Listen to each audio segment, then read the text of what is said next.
प्यारे बच्चों नमस्कार। मैं राकेश विश्वकर्मा उत्कृष्ट विद्यालय भौरीवन से।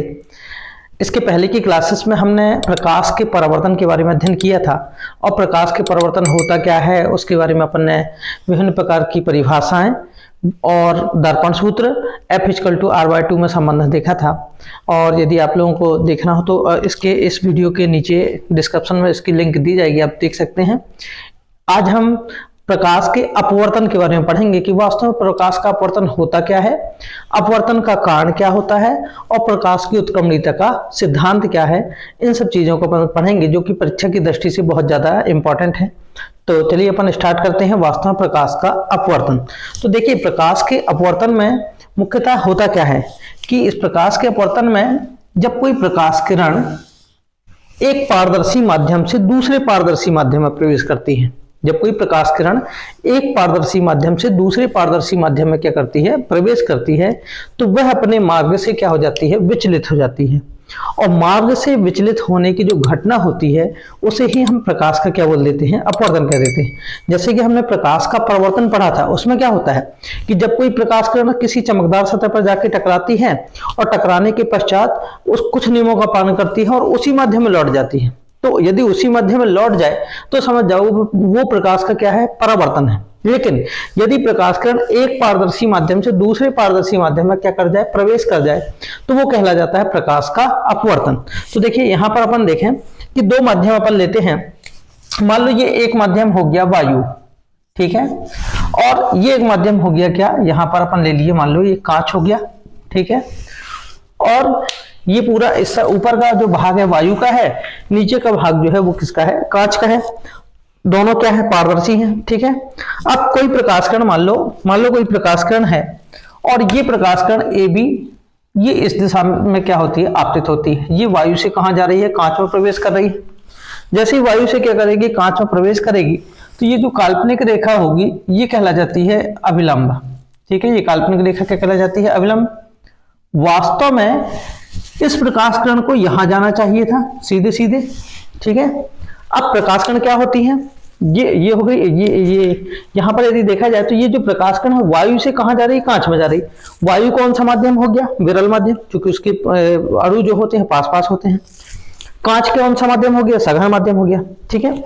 अब विरल माध्यम से सघन माध्यम प्रवेश कर रही है, तो जैसी विरल माध्यम से सघन माध्यम में प्रवेश करती है तो वो प्रकाश किरण अभिलंब की ओर क्या हो जाती है, झुक जाती है। अर्थात इस प्रकाश किरण को यहां जाना चाहिए था, यहां ना जाके वो इस दिशा में क्या हो जाती है, अपवर्तित हो जाती है। तो ये अपने मार्ग से वास्तव में क्या हो गई, विचलित हो गई। क्यों? क्योंकि यदि देखा जाए तो ये प्रकाश किरण मान लो PQ आपतित किरण हो गई और इसे कहां जाना था, Q, यहां से ये वाले मार्ग में जाना था, यहां से सीधे यहां जाना था, लेकिन यहां ना जाके वो QR दिशा में क्या हो गई, अपवर्तित हो गई। तो ये जो घटना होती है इसी को अपन क्या कह देते हैं, प्रकाश का अपवर्तन। तो परिभाषा क्या बनेगी, जब कोई प्रकाश किरण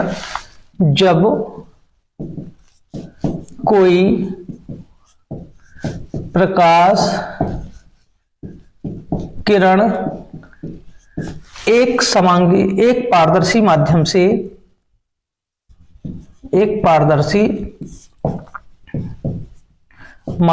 से दूसरे पारदर्शी माध्यम में प्रवेश करती है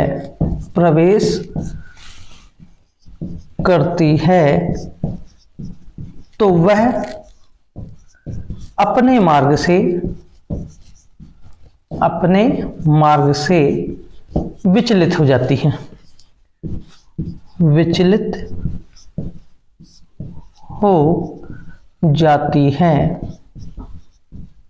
इस घटना को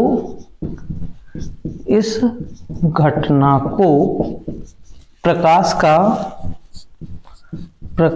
का अपवर्तन कहते हैं, ठीक है। जब कोई प्रकाश किरण एक पारदर्शी माध्यम से दूसरे पारदर्शी माध्यम में प्रवेश करती है तो वह अपने मार्ग से क्या हो जाती है, विचलित हो जाती है। इस घटना को ही प्रकाश का क्या बोलते हैं, अपवर्तन कहते हैं। स्वाभाविक सी बात है, अपवर्तन का यदि देखा जाए तो आने वाली की जो किरण होती है उसे अपन कौन सी किरण कहते हैं। जैसे ये वाली प्रकाश की किरण आ रही है तो ये कौन सी किरण कहा जाएगी, आपतित किरण। कौन सी किरण? आपतित किरण। ठीक है, जो अपवर्तित हो रही है उसे अपन कौन सी किरण कहेंगे? अपवर्तित किरण। अपवर्तित किरण। ठीक है, ये जो काल्पनिक रेखा होती है उसे अपन क्या कह देते हैं? अभिलंब। अभिलंब। ठीक है, ये जो बिंदु होता है इस बिंदु को क्या बोलते हैं? आपतन बिंदु। क्या कह देते हैं? आपतन बिंदु। ठीक है, फिर ये हो गई आपतित किरण, ये अभिलंब। कोण कहां से नापा जाता है? अभिलंब से। तो आपतित किरण और अभिलंब के बीच का कोण कहला जाता है आपतन कोण। तो ये वाला जो कोण होगा, ये आपतन कोण क्या हो जाएगा? आई। इसे अपन क्या कहेंगे? आपतन कोण। आपतन कोण। ठीक है, ये अपवर्तित किरण है और ये अभिलंब है। अपवर्तित किरण और अभिलंब के बीच का कोण आर हो जाएगा। ये कौन सा कोण कहला जाएगा? अपवर्तन कोण। क्या कहला जाएगा? अपवर्तन कोण। ठीक है, आपतित किरण, अपवर्तित किरण, ये हो गया अभिलंब, आपतित किरण तथा अभिलंब के बीच का कोण आपतन कोण, जिसे अपन दर्शाएंगे आई से। ठीक है, अपवर्तित किरण तथा अभिलंब के बीच का कोण कहला जाएगा अपवर्तन कोण, जिसे अपन दर्शाएंगे आर से। ठीक है, इसके कुछ नियम हैं, दो नियम हैं, अपवर्तन के दो नियम हैं, वो अपन देखते हैं। जैसे पहला नियम है अपवर्तन के नियम। अपवर्तन के नियम। ठीक है, पहला नियम क्या कहता है? पहला नियम कहता है कि आपतित किरण, ये वाली, अपवर्तित किरण यानी ये वाली, तथा अभिलंब सदैव एक ही तल में क्या होते हैं? स्थित होते हैं। ठीक है, पहला नियम, आपतित किरण, आपतित किरण, अपवर्तित किरण,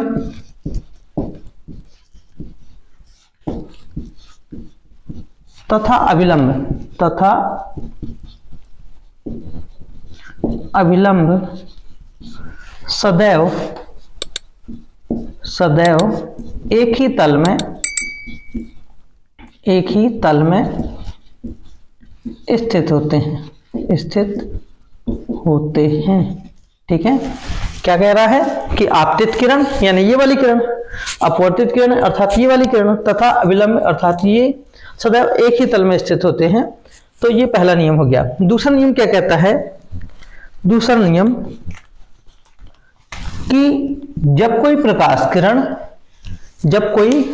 किरण एक माध्यम से दूसरे माध्यम में प्रवेश करती है तो आपतन कोण की ज्या, ज्या यानी होता है साइन, आपतन कोण की ज्या यानी क्या हो जाएगा? साइन।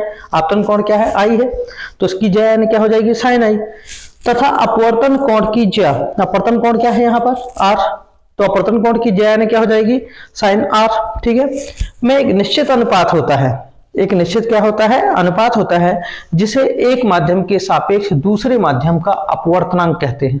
ये वास्तव में यदि देखा जाए तो स्नेल का नियम भी कहला जाता है, इसे अपन स्नेल का नियम भी कहते हैं।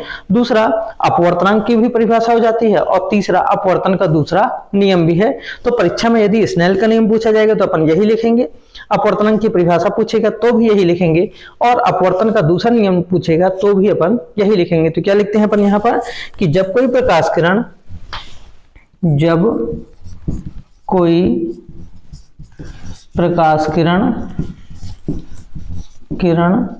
एक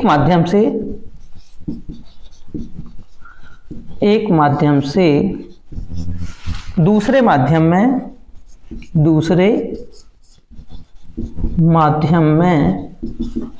प्रवेश करती है तो आपतन कोण की ज्या अर्थात क्या लिख सकते हैं? साइन आई व अपवर्तन कोण की ज्या, अपवर्तन कोण की ज्या अर्थात क्या हो जाएगा? साइन आर में एक निश्चित अनुपात होता है, एक निश्चित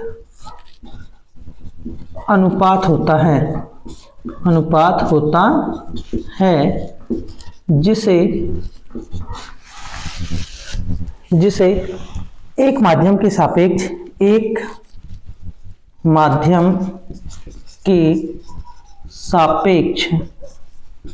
दूसरे माध्यम का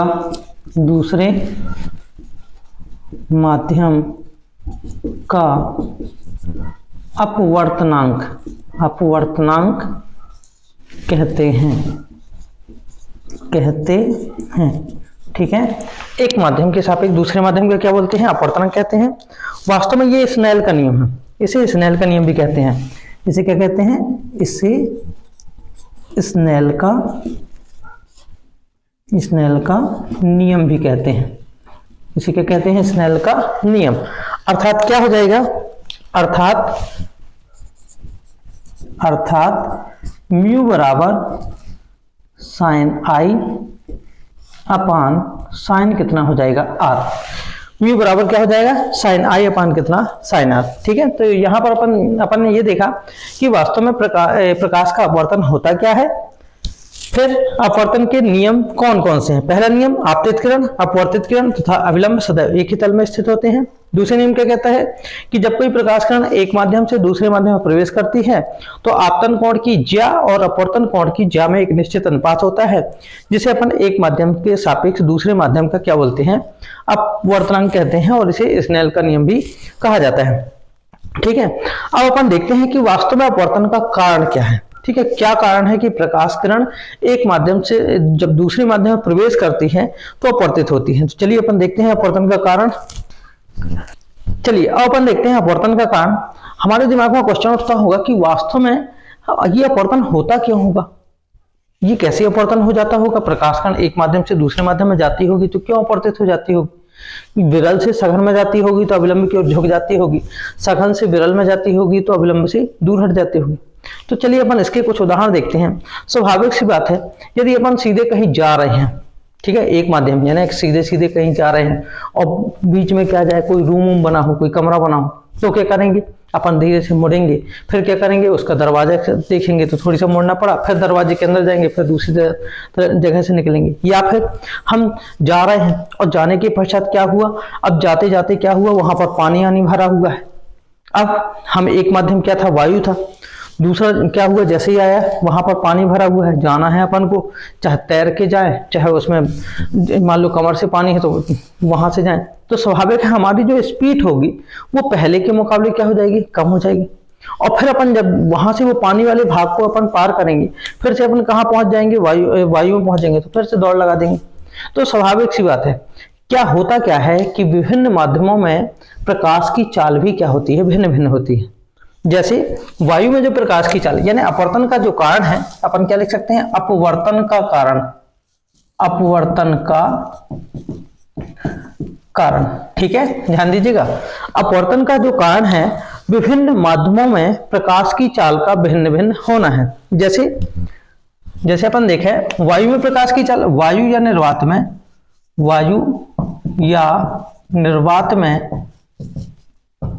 प्रकाश की चाल, वायु निर्वात में जो प्रकाश की चाल होती है 3 गुणित 10⁸ मीटर प्रति सेकंड होती है।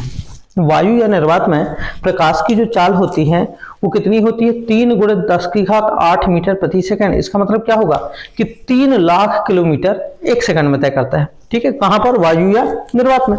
लेकिन यदि कांच में देखा जाए, कांच में प्रकाश की चाल, कांच में प्रकाश की चाल, कांच में जो प्रकाश की चाल है वो 2 गुणित 10⁸ मीटर प्रति सेकंड है। ध्यान दीजिएगा। अब इसमें भी कांच भी अनेक प्रकार के होते हैं। ठीक है, जैसे माना गया है कि हीरा जो है, हीरे में प्रकाश की चाल और कम हो जाती है। ठीक है, तो कांच में जो प्रकाश की चाल है वो कितनी होती है? 2 गुणित 10⁸ मीटर प्रति सेकंड है। अब 2 गुणित 10⁸ मीटर प्रति सेकंड का मतलब क्या होगा कि यदि कांच में प्रकाश यदि गुजरती है तो वो एक सेकंड में ज्यादा से ज्यादा कितना? 2 लाख किलोमीटर जा सकती है। ठीक है, जबकि वायु में या निर्वात में कितनी जा रही है? 3 लाख किलोमीटर एक सेकंड में। ठीक है, तो ये होती है, काफी अंतर आ गया। अब यदि हम देखें पानी में प्रकाश की चाल, पानी में प्रकाश की चाल, पानी में प्रकाश की जो चाल होती है 2.25 गुणित 10⁸ मीटर प्रति सेकंड होती है।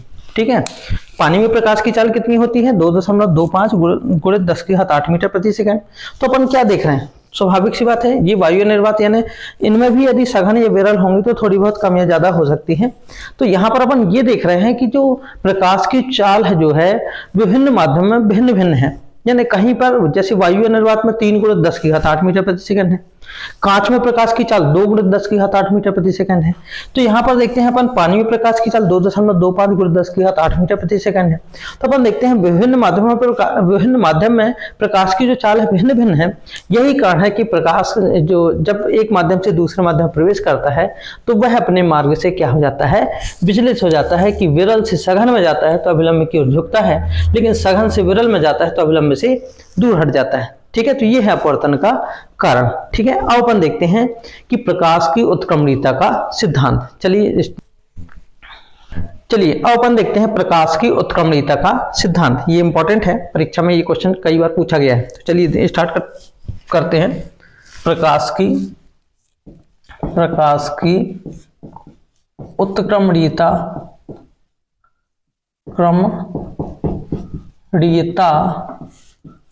का सिद्धांत। ठीक है, प्रकाश की उत्क्रमणीयता का सिद्धांत। देखिए इसमें क्या बतलाया गया है कि प्रकाश की उत्क्रमणीयता के सिद्धांत में यह बतलाया गया है कि जब कोई प्रकाश किरण एक माध्यम से दूसरे माध्यम में प्रवेश करती है तो अपने मार्ग से विचलित हो जाती है। ठीक है, जब कोई प्रकाश किरण एक माध्यम से दूसरे माध्यम में प्रवेश करती है तो अपने मार्ग से क्या हो जाती है? विचलित हो जाती है। किंतु यदि उसके मार्ग की दिशा को उलट दें, जैसे अभी वायु से कहां गई? कांच में गई। हम ये मान लें थोड़ी देर के लिए कि नहीं, कांच से वायु में जा रही है, तो क्या होगा? हम यहां देखते हैं कि वायु से जब कांच में जाएगी तो वायु क्या है? विरल। कांच क्या है? सघन। ठीक है, विरल से सघन में जाएगी तो अभिलंब की ओर क्या हो गई? झुक गई। अभिलंब की ओर झुकने का मतलब क्या? कि ये आपतित किरण ये हो गया अभिलंब। अब प्रकाश किरण को वास्तव में कहां जाना चाहिए था? यहां जाना चाहिए था, लेकिन जैसे ही विरल से कहां जाती है? सघन में। तो अभिलंब तो ये है, अभिलंब की ओर क्या हो जाती है? झुक जाती है। अर्थात इस दिशा में क्या हो जाती है? QR दिशा में क्या हो जाती है? अपवर्तित हो जाती है। ठीक है, लेकिन यदि उसके मार्ग की दिशा को उलट दें, यानी अभी यहां से ये आपतित थी, ये अपवर्तित थी, हम थोड़ी देर के लिए ये मान लें कि ये वाली क्या है? आपतित है, ये वाली क्या है? आपतित। और तो क्या होगा? तो यदि ये आपतित है तो प्रकाश किरण को वास्तव में अब यहां जाना चाहिए था, सीधे सीधे ऐसा। ठीक है, तो क्या होगा कि जब सघन से विरल में जाती है तो अभिलंब से दूर हटती है। तो अभिलंब तो ये हो गया, इसे वास्तव में यहां जाना चाहिए था, यानी ये वाली दिशा में। ठीक है, तो यहां ना जाके वो इस दिशा में क्या हो जाती है? अपवर्तित हो जाती है, यानी ये वाली अपवर्तित हो जाएगी। तो वही कह रहा है कि जब कोई प्रकाश किरण एक माध्यम से दूसरे माध्यम में प्रवेश करती है तो वह अपने मार्ग से विचलित हो जाती है। किंतु यदि उसके मार्ग की दिशा को उलट दिया जाए तो वह जिन मार्गों से प्रवेश करती है उसी मार्ग से क्या हो जाती है? पुनः वापस लौट आती है। इस घटना को प्रकाश की उत्क्रमणीयता का सिद्धांत कहते हैं। तो क्या होगा प्रकाश की उत्क्रमणीयता का सिद्धांत? कि जब कोई प्रकाश किरण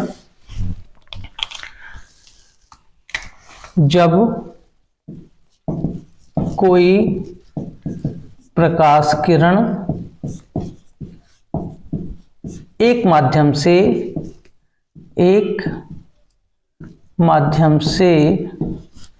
दूसरे माध्यम में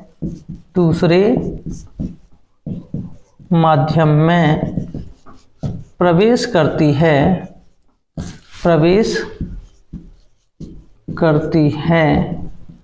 तो वह अपने मार्ग से विचलित हो जाती है, विचलित हो जाती है। ठीक है, किंतु यदि उसके मार्ग की दिशा को पलट दिया जाए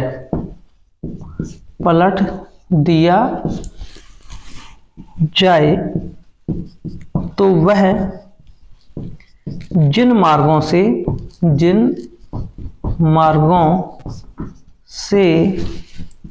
प्रवेश करती है उन्हीं मार्गों से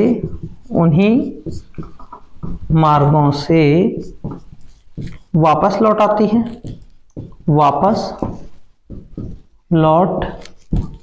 है, इस घटना को प्रकाश की उत्क्रमणीयता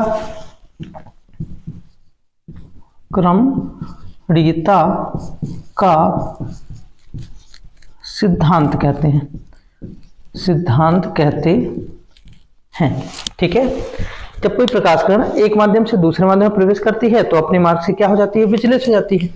यदि उसके मार्ग की दिशा को क्या कर दिया जाए, उलट दिया जाए, तो वह जिन मार्गों से प्रवेश करती है उसी मार्गों से क्या हो जाती है, वापस लौट आती है। इस घटना को प्रकाश की उत्क्रमणीयता का क्या बोलते हैं, सिद्धांत कहते हैं। चलिए, इसमें क्या बतलाया गया कि थोड़ी देर के लिए अपन मान लें कि ये तो वायु है, ठीक है, ये क्या है यहाँ पर, वायु, और एक और माध्यम ये क्या हो गया, कांच हो गया। हम थोड़ी देर के लिए मान लें कि प्रकाश किरण जो है वो कहाँ जा रही है, वायु से कांच में जा रही है, वायु से कहाँ जा रही है, कांच में। ठीक है, अब वायु से कांच में जाएगी तो वायु के सापेक्ष कांच का अपवर्तनांक ज्ञात करते हैं। तो हम यहाँ पर पहले मान लेते हैं कि माना वायु में प्रकाश की चाल कितनी है, VA, व कांच में प्रकाश की चाल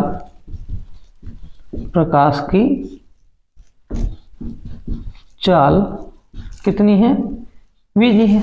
ठीक है, तो पहले अपन ज्ञात करते हैं वायु के सापेक्ष, क्योंकि वायु से कहां जा रही है, कांच में जा रही, तो वायु के सापेक्ष कांच का अपवर्तनांक अतः वायु के सापेक्ष कांच का अपवर्तनांक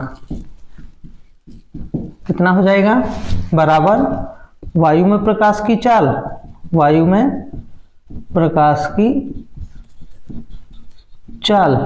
बटे क्या हो जाएगा, कांच में प्रकाश की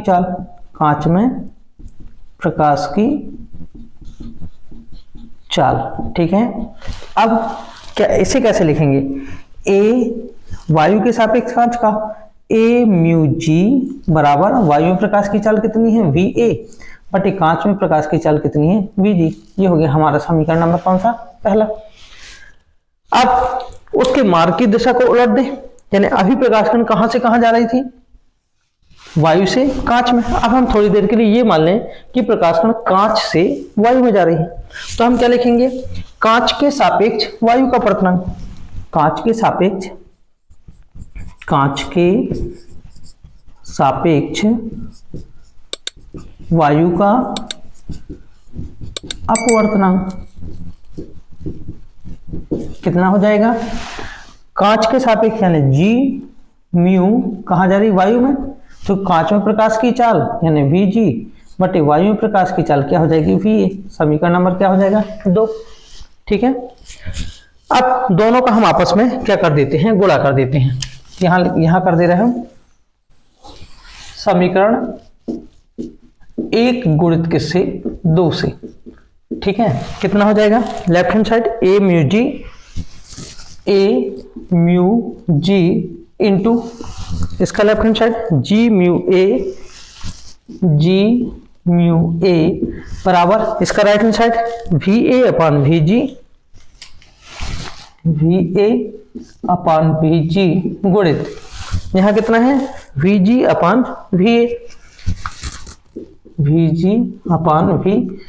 VA से VA क्या हो गया, कैंसिल, VG से VG भी कैंसिल, कितना बचा, A mu G into G mu A बराबर कितना, 1। या हम क्या कह सकते हैं, A म्यू G बराबर 1 बटे क्या हो जाएगा, G म्यू A। यहां से क्या स्पष्ट हुआ, A म्यू G पहले माध्यम के सापेक्ष दूसरे माध्यम का अपवर्तनांक, यहाँ क्या आ रहा है, दूसरे माध्यम के सापेक्ष पहले माध्यम का अपवर्तनांक कहाँ पर है, बटे में है। कहाँ पर है, बटे में। तो हम क्या कह सकते हैं कि अर्थात एक माध्यम के सापेक्ष दूसरे माध्यम का अपवर्तनांक, एक माध्यम के सापेक्ष दूसरे माध्यम का अपवर्तनांक दूसरे माध्यम के सापेक्ष पहले माध्यम के अपवर्तनांक का व्युत्क्रम होता है। क्या होता है, व्युत्क्रम होता है। ये अपन लिख सकते हैं अर्थात एक माध्यम के सापेक्ष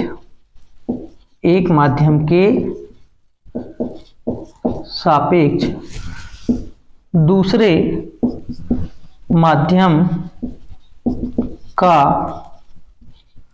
अपवर्तनांक दूसरे माध्यम के सापेक्ष पहले माध्यम के